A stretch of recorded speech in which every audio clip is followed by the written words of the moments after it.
thank you for joining us today at the Charles M. Schulz Museum. I am honored to turn the microphone over to Marissa Nance, the founder and CEO of the first and only minority and female certified media agency, Native Tongue Communications, where she serves as protector, advisor, and champion for countless women and people of color within the media marketing industry. Please join me in welcoming Marissa Nance and our panelists.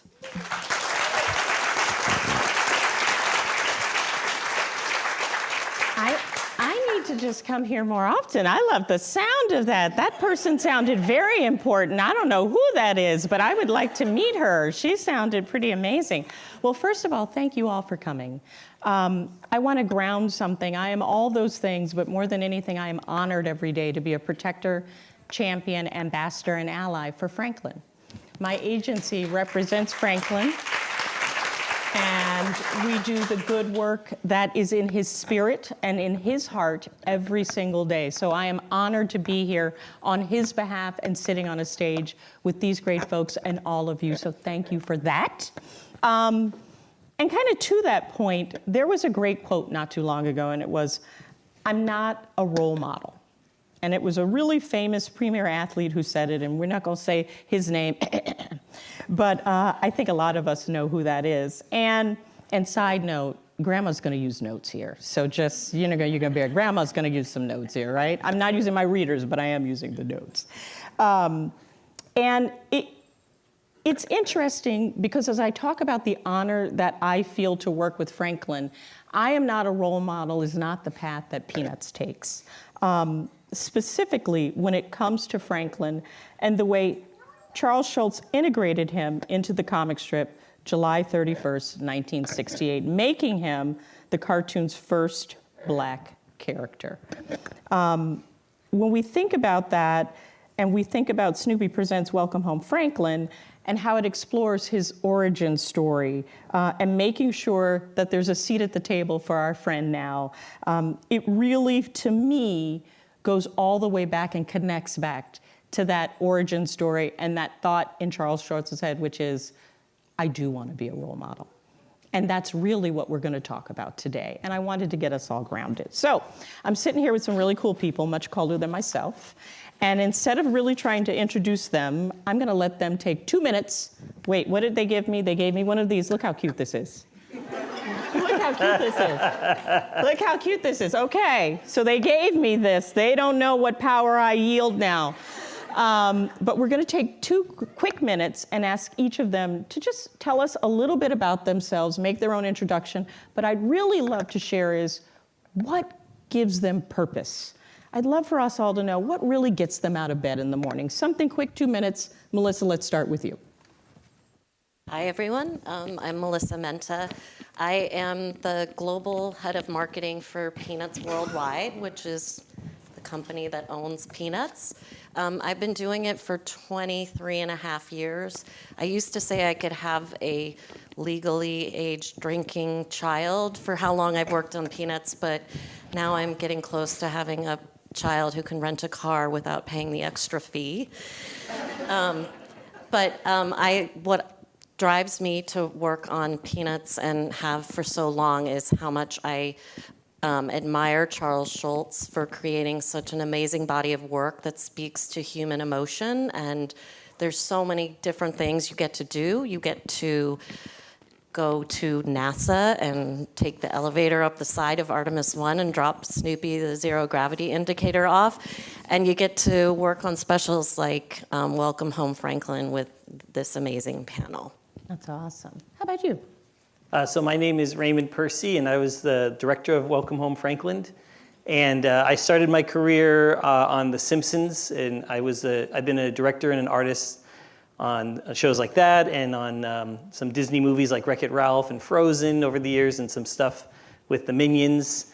And most proud of what I've done with Peanuts. I've done a few specials with the Peanuts characters. And I think what gets me up in the morning, gets me excited, is I just like making stuff and sharing it with people. And I like putting ideas out in the world for people to get together and talk about amongst themselves. I just think that's really fun and exciting to do. I love that. How about you? And me? Yeah. I'm Craig Schulz, the middle child of family Charles Schulz and stuff. I'd like to welcome you all here to the Schulz Museum. So glad to see you. How many of you have been here for the first time? Anybody? Wow. Ooh, wow. Look at that. Okay, well, Right. we sure hope you come back more often because there's always great stuff to see. But my background was in aviation. I started out as a flight instructor at my own charter company, and then I ended up flying my dad's corporate jet. And I was sitting around the table one day, and guys, corporate jet, huh? How much you guys make? I said, well, I worked for peanuts. I'm gonna laugh at that. And then after my dad passed. Bad jokes you get muted too. Come on. After my dad passed in 2000, that kind of ended my aviation career. So my son had just gotten out of film school, and I sat down with him one day and I said, it'd be really fun to create some really meaningful Peanuts content. We had other projects going on, but I wanted something that really kind of went above and beyond what was done in the past and kind of got into the soul of humanity and explore some of that and explore the different characters. And that's what Brian, myself, and Neil did. And on this special, we invited Robb Armstrong to be a partner with it in writing it. And from there, we've done 7 specials right now and a new project I'm hoping to get Raymond on board with. And that's what I've been up to. Hi, how are you guys? Thanks for coming out for this. My name is Robb Armstrong. I'm one of the co-writers of Welcome Home Franklin. I'm also the creator of a comic strip in the newspapers called JumpStart, which I've been doing for 35 years now.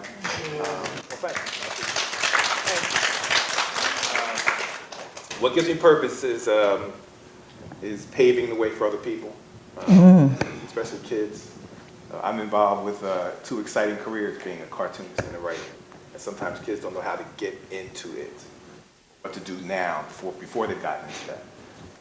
I've been blessed to be at lots of schools, lots of programs like this to help people. These days, it is possible to have more than one purpose, and I believe that keeping Sparky Schultz's legacy alive has become.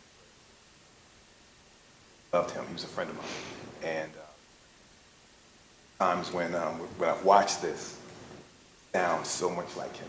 I think he's very proud of it. Oh, that's a great purpose. And I love that because we're going to segue. We're going to stick with you, if you don't mind. I want to segue. We're going to take a little journey today, right? We're going to do a little path, a couple little beats. We're going to start a little bit of beginning at the beginning, right? Why and how did we get here? Talking a little bit about how what we do today ties back to the mission that Craig's father began so many years ago.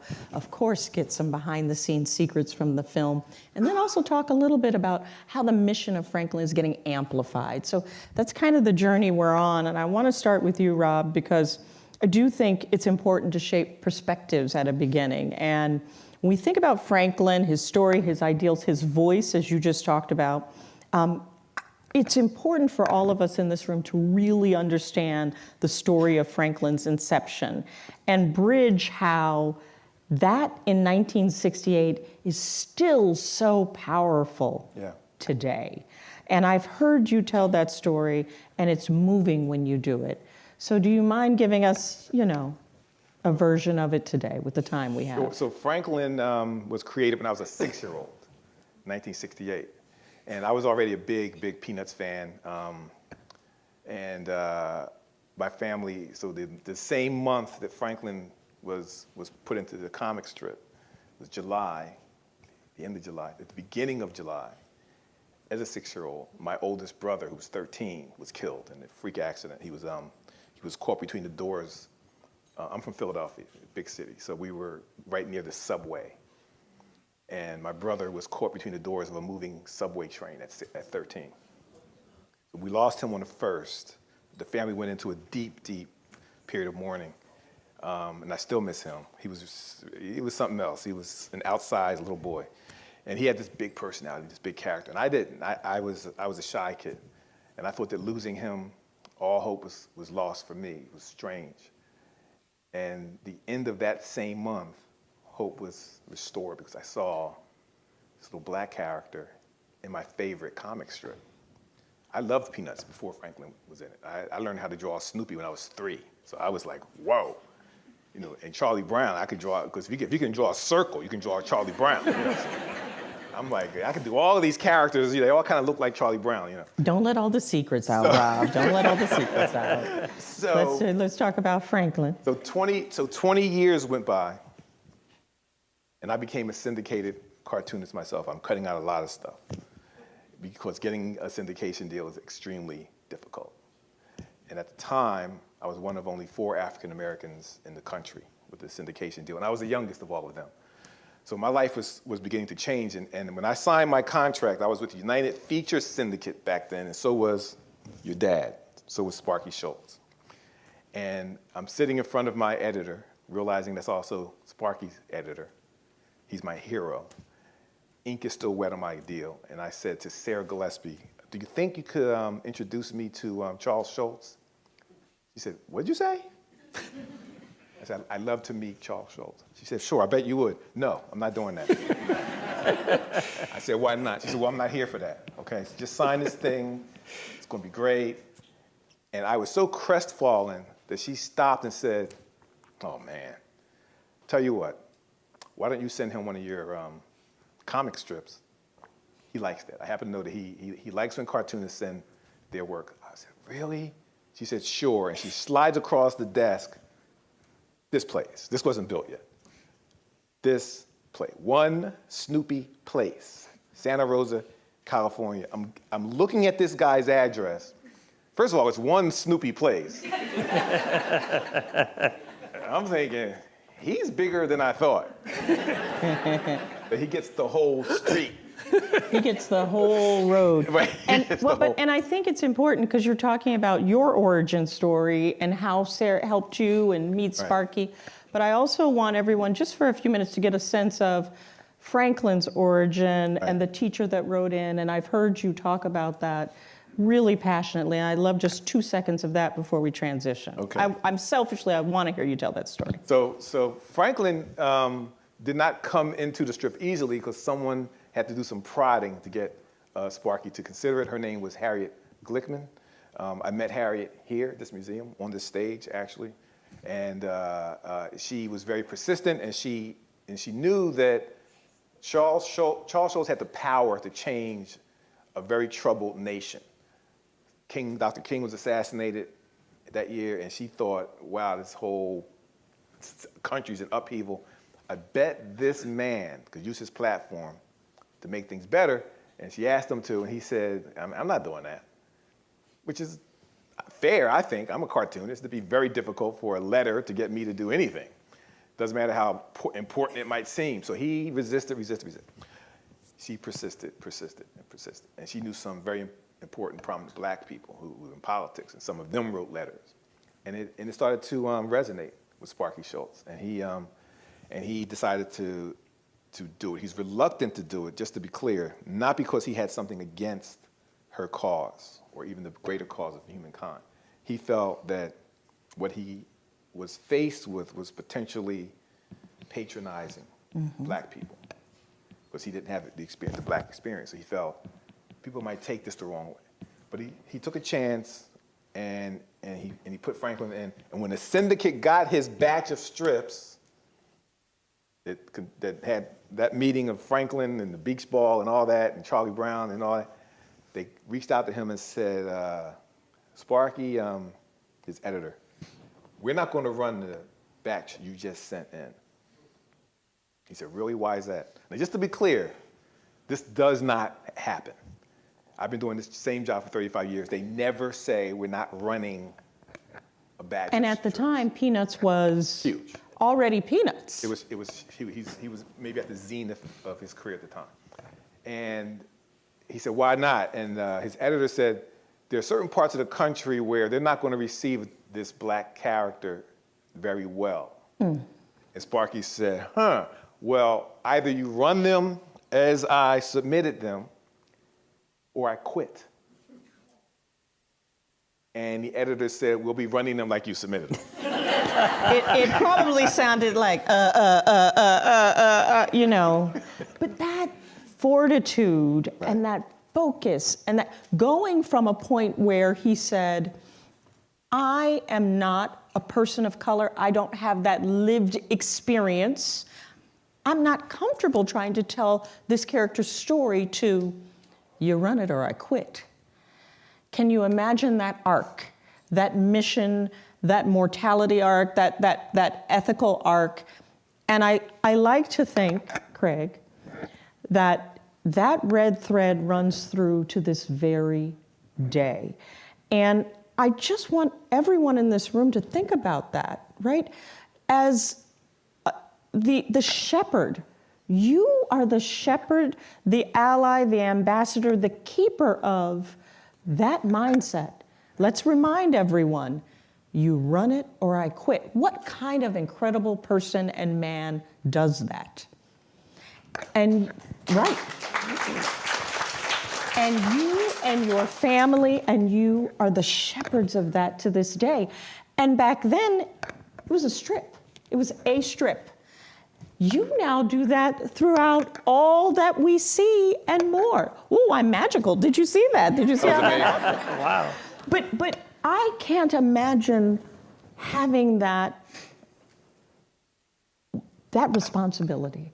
I would love for you to talk to us as we go through this journey today. We've talked about why Franklin exists and where he's come from, and I love the way you tell the story, Robb.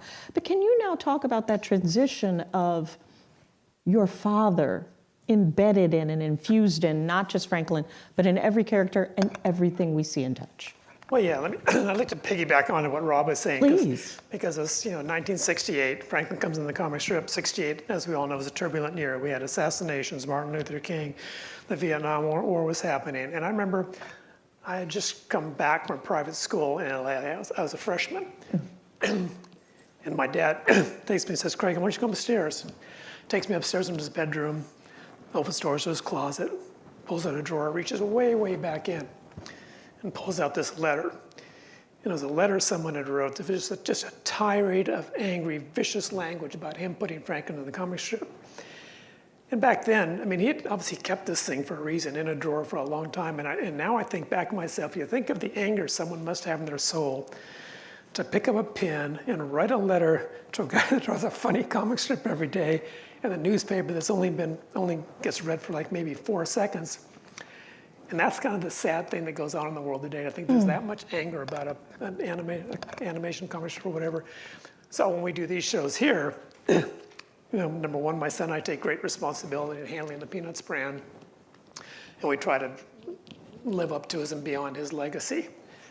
But I think the fun thing I've discovered, and I think this is true to my dad, is that every day, and he would appreciate this, every day you go to work, and he's there for 8 hours a day at his desk, and he's got this cast of characters, and he literally gets to play with them. And it wasn't until just recently I started realizing I really think he enjoyed that family of friends more than he did his real family, because the real family brings turmoil. We're breaking things, or breaking my leg, we're falling off horses, kids are getting hurt. In his world, he goes there and here's all these kids. He can do whatever he wants with these kids. He can make them have fun. He can anger. He can create emotion. Yeah. It's a wonderful world to play with. And I didn't realize that until I started doing the animation, because we got to do one step better than my dad. He's doing pen and ink. We get to see him move. And we get to see him move because of great directors like Raymond, who brings our vision of these stories to life. And for me, that's like magic, because you write these things down, you envision what it's going to look like, and then Raymond puts a stamp on it, and all of a sudden you're like, wow. But how, there's a phrase, and as a woman of color, I hear it, I believe in it, and it's generational wealth. And I think about my great-grandparents, who I was blessed to know, my grandparents, myself, the next generation, generational wealth. But people limit themselves to thinking of generational wealth as monetary. The things, the money. I think where you are extraordinarily lucky is that your family has a generational wealth in the mission, the morals, the ethics, the aptitude that you've continued throughout these years. And I can't imagine the amount of letters you still get. And if you're comfortable, I'd like, to ask, because that one letter in a closet, my goodness, what you and your family must deal with now, potentially, and how you still stand up and push forward your own family's generational wealth, which is in here and inherent. And I think all of us thank you for it. Yeah, I just think it's important that when people turn into a Peanuts movie, they know they're in a safe space. You know, you can look at almost any other animation and you're really not sure what kind of raunchy material is going to come out, or some crude joke or some crude visual. But the Peanuts is like you go there, you know it's a Peanuts special, you can put your kid in front of it and feel comfortable. Then not only is the messaging going to be good, but the visuals are going to be good, and it's going to be totally pure entertainment. And I think we've lost a lot of that. You know, everything has gotten so edgy and so internet-based and so instantaneous that this world is a fun place to work in. And I keep thinking, you know, if you were a kid growing up, you know, where would you want to live? And you look at Charlie Brown's Neighborhood, and yeah, sometimes they don't get along, but they're more like brothers and sisters not getting along than, you know, black versus white and gang versus gang. You know, in the end, they all love each other and they all get along. And wouldn't that be a fun world to live within? That's the neighborhood I would like to live in. How about that? I mean, this year, we're not going to get into it. This year, certainly. I think we'd all how can we all apply, and where can we get leases and mortgages? Because I think everyone in this room would agree with you, and I've never heard you put it like that, but I love that. Yeah. I would love to live in Charlie Brown's Neighborhood. One note before we start over here is, what you didn't talk about is, does everyone understand the character's name is Franklin Armstrong? What's your last name? Armstrong. Can you take three, just not a lot of time, because we've got so much good stuff. Look, sure. But Franklin Armstrong, and they're, believe it or not, simpatico. There's a story. So when I sent off that first letter and that first comic strip to Sparky, he was Charles Schulz back then, but I sent him this strip where I mentioned Snoopy in it. One of my characters is a nurse. She's married to a cop in JumpStart. And the nurse is washing dishes, and she's singing, "Hang on, Snoopy, Snoopy, hang on." And then the cop character walks in the kitchen and says, "You know that song is saying, 'Hang on, Sloopy,' right?" She goes, "What?" "That song you're singing, it's not about Snoopy at all." She goes, No, it's "Hang on, Snoopy. I've been singing it my whole life." He says, "Look it up." He leaves. She's like, "That's so weird. Hang on, who's Sloopy? What is that?" And then she continues singing, "Hang on, Snoopy." It's very funny when you see it. I know it's not funny to you. I visit him, so I skip over a lot of things to get to the point. That I visited Schulz, Charles Schulz, and by the time I left that visit, he was Sparky Schulz, because he welcomed me here, right down the road here, into his office. And I walked in and I saw in a frame above his desk, "Hang on, Snoopy," my cartoon, down there. And he didn't have believe it or not, there's lots of cartoons everywhere around here. He didn't work around that. His office didn't have like cartoons all over the place, not even his own. He had some paintings, you know. He had a lot of books, lots of books. But to see that was for me alarming. I just went, "What is that doing up there?" And he said, "Your strip has what Peanuts has, great characters. Great characters, that's the whole thing." 4 years later, I get a call from him, and he said, "You busy?" I was very busy. But I said, "No." He said, "Good. I'm in a bit of a quandary." I said, "What's a quandary?" "I have a dilemma. I have a problem. I think you can help me with it. Have you noticed that Franklin's got no last name?" I said, "Isn't Franklin his last name?" No, it's his first name. "It's a problem, right? You don't think that's a problem?" I said, No, there's no problems. Not when it comes to Peanuts, there's no problems. He says, "Look, I have a video coming out, and in this video, the PA announcer announces my character's Charlie Brown, first name, last name, Linus Van Pelt, and then they come to him, and the PA announcer says, 'And now Franklin,' and right, that doesn't sound right." I said, "Sparky, look, no one's going to think that. Everybody loves that character. It sounds fine." He says, "I want to call him Franklin Armstrong in this video. Is that okay with you? I'm using your name like that?" I said, "You don't have to do that. Look, believe me, people love this character, man." He said, "Look, if it's okay with you, I want to change his name, okay?" I said, I'm honored. He said, good, thank you, click. And I That was love it. that. That was it. And I love also the continuity and thread there, because it's like you picked up a new brother, right? You lost your brother, but you picked up a new brother, True. another Armstrong in that very moment. And you have been an incredible big brother to him since that point in time. So we all appreciate you for that. We all appreciate you. Thank you. Knowing that, as we start to think about where Franklin came from and look all that he is, and the shoulders that he stands on, and the responsibility that he has, and the shepherding of that through this way, ooh, you had a lot to deal with. I mean, it can't be easy. As someone who inherited that, literally needs a last name, must live up to these incredible ethical, moral standards. And not only did you do it, let me tell you, you knocked it out of the park. Yes. And I think, can we get one more applause for that, folks? You knocked it, and I'd have told you if it wasn't good. It was good. It was good. Expect so, yes. It was good. It was great. It was beyond good. But I think everyone here, this is a once in a lifetime. We love the film. We love the work you did. We'd love just to hear from you. What went into that? How did you feel accepting that responsibility? What inspired you to accept that responsibility? And we'd love any kind of behind the scenes. What don't we know happened to get here? It looks easy, right? You look at it and it's beautiful on that screen. I mean, how much hair did you lose? You're wearing the hat. There's still some up there, yeah. Can you give us just a little of that? I'd love for you to talk about that today. Sure. I was, when Craig and Brian had and Neil had the idea to, tell these deeper stories with the Peanuts characters again, I was invited to come in as a director. And so the first one I did was called It's the Small Things, Charlie Brown. And so when I would tell people I was working on this, I said, I'm working on some new specials with the Peanuts characters. Everyone had the same reaction. Oh.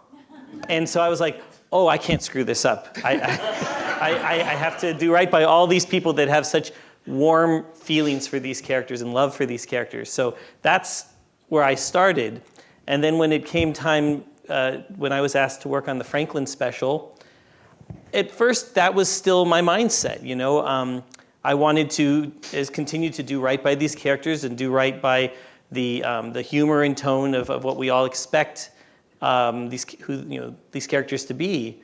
And then while I first started it, I don't know if any of you guys have heard of the San Diego Comic-Con. It's this huge convention down in San Diego, right? And so the one year, my wife and I went down, and there was a side area that was, it just had these giant wooden cutouts of Franklin all around it. And it said the Armstrong Project. And I'm sure we'll be talking about that in a little bit. But so I went there, and I was so moved by what I saw. I just saw people and Robb was there, and then Robb's friend, Bruce Smith, right? That's Bruce Smith, the creator of the Proud Family. They were there to talk about animation and what it meant to be a black artist in animation. And I was just so moved to see all these generations of people who just love this character and were so happy to be there. Because, and we're going to take a few leaps. You identify as a man of color. I guess so, yeah. I hadn't thought about yes. it. Well, I'm half Thai and half Italian, so. You identify as a man of color. Robb identifies as a person of color. I want to say, Craig, just again, you continue to manifest that, listen, I know what I know, and I know what I don't know.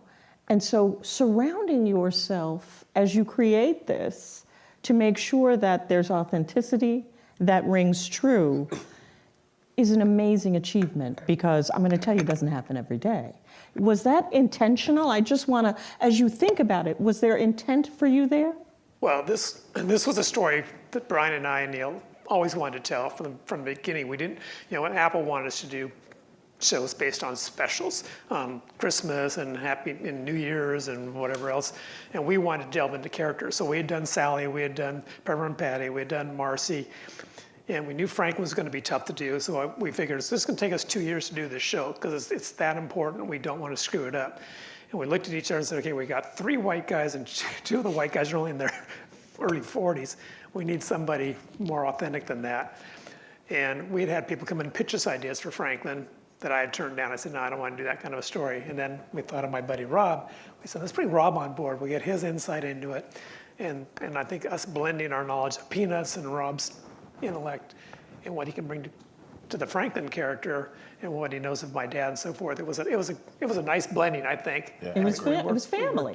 It was family, and a wonderful callback to how Franklin was created. Yeah. A wonderful callback to how Franklin was created, and I love that intention and focus from you and how you did it and how you went about it, and I applaud that too. I think it's wonderful to keep that authenticity and that focus about you. So thank you for that. I think that's awesome. Thank you. And when you came on board, knowing that there was family here, right? Franklin Armstrong, Robb Armstrong, Schulz. Did it feel at any moment like my voice isn't getting heard? Or from the beginning, did you feel like, I love that I'm here because this is welcoming and it really, it inhabits all that Franklin is. The folks who surround Franklin and protect him inhabit who Franklin is and have made me feel welcome, and I've been able to use my voice. Well, I think one of the things, especially going here, made me realize is I didn't have enough people of color on my crew, my story crew. So what happens is we have the script that these guys write, and then when I work with the story crew, we then try to add another layer onto it. Like, are there places where maybe you could say it with an image instead of words? And it's a collaboration. We work back and forth with that, and I wanted more insight into this character. And so what was great was this. In any career you have people that you like working with, and you always bring them onto different projects. And I realized that just naturally, it just occurred, I didn't really have too many people, any people of color on this special. So I reached further. We went deeper, and I found some really great artists that now it's like, I can't wait to work with them again. They were amazing. And, so as a director, your job is to tell people what to do, keep things moving. You're the little, eye of the needle that everything has to go through. But the other thing I had to do on this one really was listen. And one of the things that was really amazing was generationally, certain issues mean different things to different people of different ages. So there's never this is how everyone should think. This is how, there's always nuance, and everyone has a different experience as to what's important. I love all of that. And I think it really continues to amplify the mission and the mindset of Franklin. I mean, do you, just before we move forward, do you feel like you left this Franklinized? Do you feel like you took a little Franklin with you in your heart? 100%. It's like I've talked about it the whole time I was working on it, because just especially even simple things like the music I get introduced to. Now I have a new best friend with Robb. I love hanging out and talking to Robb. And was it on a beach? Was there a beach ball involved? We haven't gone to a beach yet. No beach. We'll go reenact it.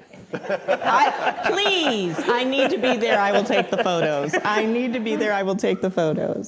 So it really affected me working on this, and kind of moving forward, realizing, one of the things I love is I always feel as a director, I don't want to preach in anything I do. I always think, who am I to tell other people what to think? What I like to do, though, is work on projects that open discussions up, so that you leave and you want to, as a family or as friends, talk about what you just saw and filter it through your experiences. And to me, I think that's my job as a director. And I think you did an incredible job here, so we thank you again. Thank you for this. It is really remarkable. Thank you. So, talked a little bit about where Franklin came from, talked about how who he is has been shaped and shepherded throughout time, how it's manifested itself in this incredible piece of content, but Franklin is more than a movie moment. He really is a meaningful movement. all that Franklin embodies and all that he wants you to be is that movement. And as I said, and sometimes I get a little emotional about it, I get honored every day to be able to be a shepherd, apostle, and ally of Franklin's mindset and that movement. And that's because of this woman right here. Melissa, as the marketing genius guru of all things peanuts, and I were able to work together. That's great. And create something that we are especially proud of. So we're going to beg a little patience. I think we're still good on time, and run a quick video, and then Melissa's going to talk to us and bring us home talking about the soul of Franklin and how that continues today. So let's go to video. My name is Robb Armstrong. I do a comic strip called JumpStart, and there's a whole bunch of people in my studio right now. It's my garage. I don't want to make it sound like a fancy studio. There's a car in here.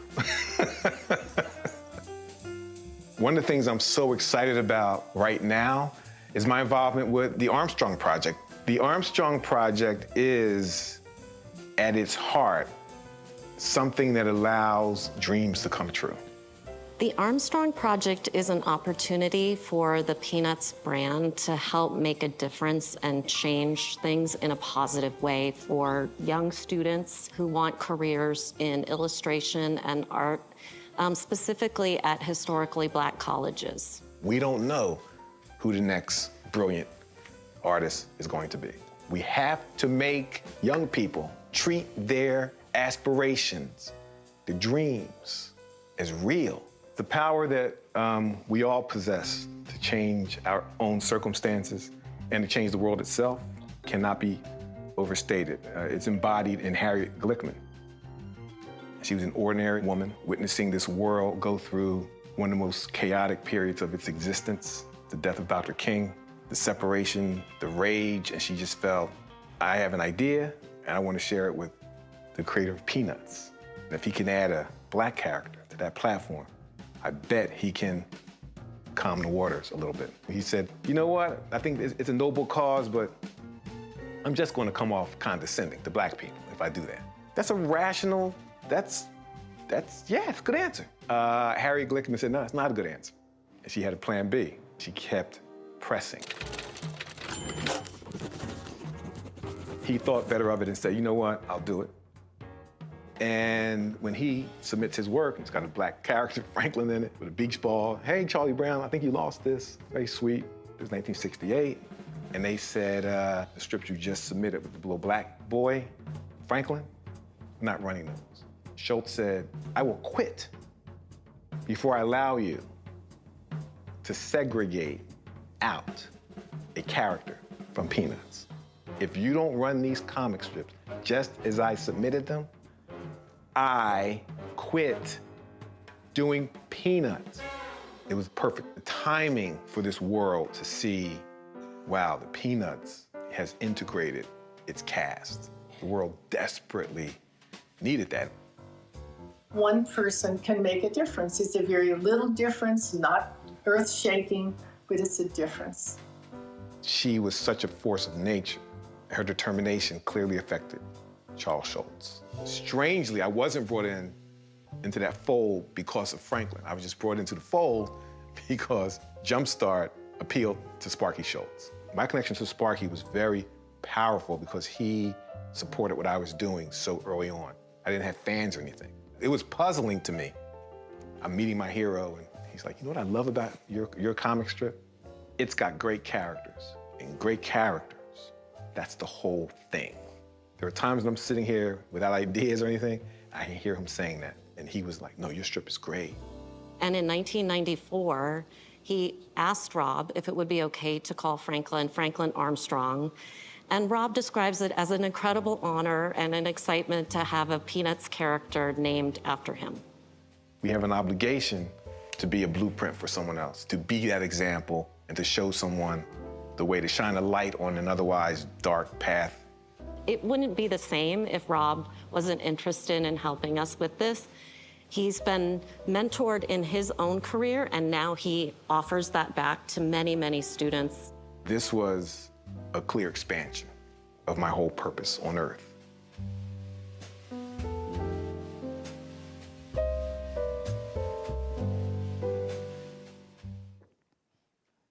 Not bad, huh? Not bad.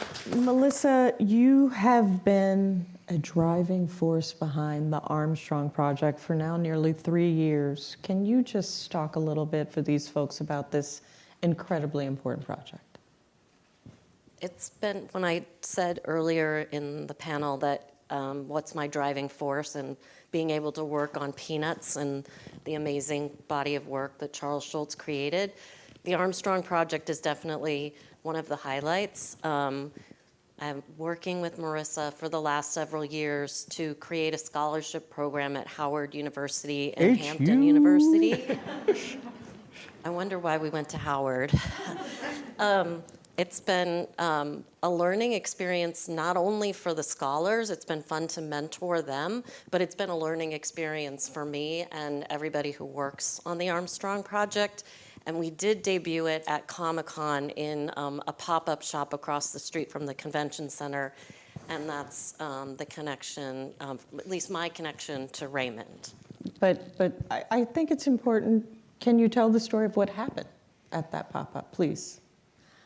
So we had the pop-up launch on the first night, and the next morning, the manager of the pop-up texted me and said that the pop-up had been vandalized. So I went running over with Marissa. We found that somebody had thrown a rock in the window, and there was glass everywhere, and we were visibly shaken, it was very, very emotional. And 2 men came by and they asked me what had gone on. And I told them what had gone on, and it turns out they were a coalition of Black comic artists, and they came back that night. And that's why they came back, to show solidarity with Franklin. And I should say that it turned out that the rock was thrown by a homeless person, and it really wasn't a violent act. It was just a homeless person. Well, look, Melissa and I have... It was an act, but it wasn't what we thought. We're not labeling it a hate crime, Okay. but Yes. it was not, he could have thrown that, we saw the video. He could have Was it a thrown, nice crime? No, he could have thrown it anywhere. He was very choiceful in where he decided to throw it, and it was right at Franklin's head, which made me a little upset. But I want to note that what's really important about that picture we saw earlier and the Armstrong project is less than 4% of all animators are animators of color. Less than 2% of all animators are Black or African American. We know that the content being made for our children impacts them, and what they watch impacts them, right? This is what we've learned. And they take that with them as they grow and become the adults that we now live with in our communities. So if you're not receiving messaging that helps you see yourself in an authentic and organic way, there's going to be a disconnect. There's going to be a disconnect. And when less than 2% of all animators are Black or African American, and less than 4% are people of color, that means 90+% are telling stories they don't really know. And I want to say that out loud because it reinforces what we heard earlier when Craig said, I don't know what I don't know. And I want to do this in a way that's not only going to resonate for the communities and audience that I owe, but also do right by Franklin and my father. And when you said, I had to stop and rethink my crew, that's what the Armstrong Project is, creating a pipeline so that these good people on this stage can continue to do that good work. Do you want to talk about some of the benefits and things we've done with the Armstrong Project so far? So we've had 2 scholars a year, we just recently announced the 3rd year of the Armstrong Project, but also we've extended it beyond, and we partnered with a coalition of designers called Harlem's Fashion Row, and within that there's a designer consortium called Tier. And they designed different pieces. Marissa is wearing a piece by Tier right now. And the proceeds from the sale of the Harlem's Fashion Row items go to the Armstrong Project and Harlem's Fashion Row. So again, bringing it full circle and making sure, and we're going to continue this year and continue to grow it. I encourage everybody here, we should have had a QR code, but please look it up, easy to remember after today, the Armstrong Project. And it's really all about creating that generational wealth we talked about earlier that's here. That's here, and I want all of us to walk away with that.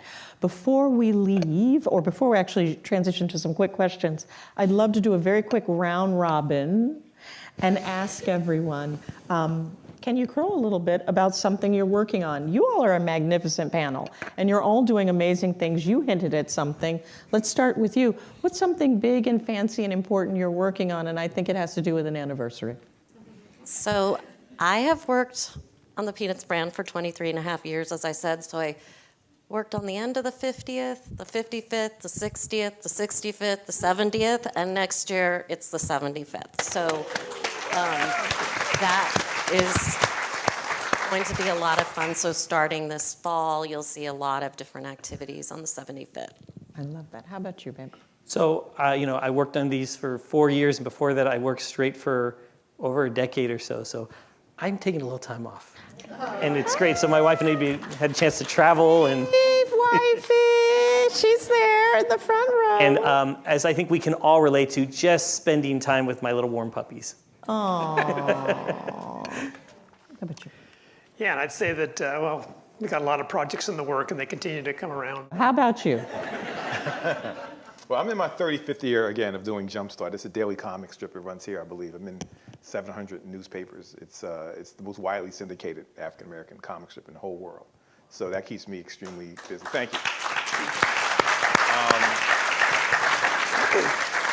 But am I saying that to brag? Yes. I'm also, I've been involved with something called the Police Athletic League. The main character in JumpStart's a police officer in Philadelphia. And the Police Athletic League is a youth program where the mostly retired police officers get involved with youth, after school, athletic things and all that. And I've been named their national spokesperson. So I'm doing, thank you. I'm doing some speaking engagements on behalf of PAL, and yeah, That's super it's been cool. exciting. I love that.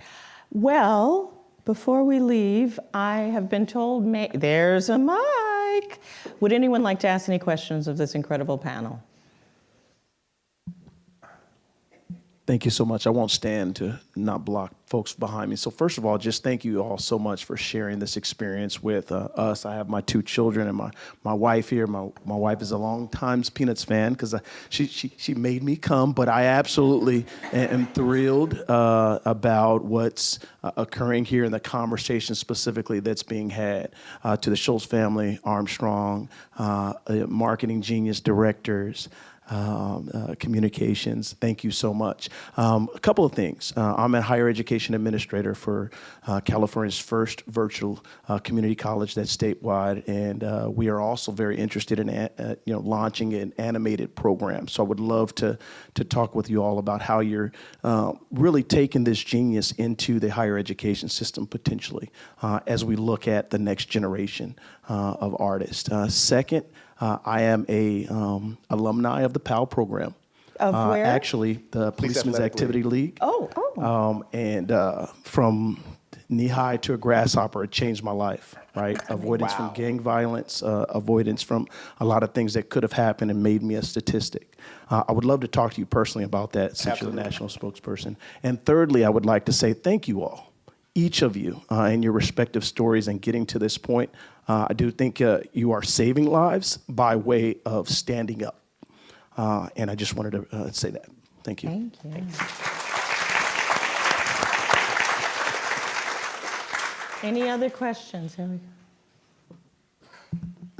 go. Good afternoon. My last name is Armstrong, too. I don't know if it's any relation, but my family is from Philadelphia. It's cousins in But my family is from Philadelphia. That's not the question. But, Wow. my question is, I have 2 short questions. I'm 50 years old, grew up with the Peanuts, and I'm so happy to be here today. But I'm wondering, how do you keep the creative theme going to resonate with youth today? As you know, as it was, say, 50 years ago, as I was a kid growing up. How are you able to keep the interest going and make it relevant to youth of today? And then also, too, my son is a budding movie director. So what advice would you give teenagers or college students of color that want to get in this area of work? Thank you so much. I feel like, Craig, maybe you can take the first, and Raymond, you can take the second. Craig, what would you say? Yeah, I think it's interesting. I The even time, have something to add. the time we're living in. Please. And now is different than when I grew up in the 1960s. Most kids I knew learned how to read from the comic strips. I mean, and I did. I would sit up at night and read the Peanuts comic strips and BC and some of the other comic strips, and literally that's how you learned how to read. Now, when there's not newspapers anymore, with the comic page that people can kind of see, they have to make more of an effort to do that. So from our point of view, we kind of had to change the way we're going to present Peanuts. And my vision back in 2011 was to create the Peanuts movie, because I figured if we had a movie come out, the movie was going to be symbolic of a rock being tossed into a pond. People might see the movie, but it was the ripple effect of that movie that I think really expanded the Peanuts universe, because it brought on a lot of licensees. It brought on a lot of attention to Peanuts, and to see them move and to see them in CGI was something totally new.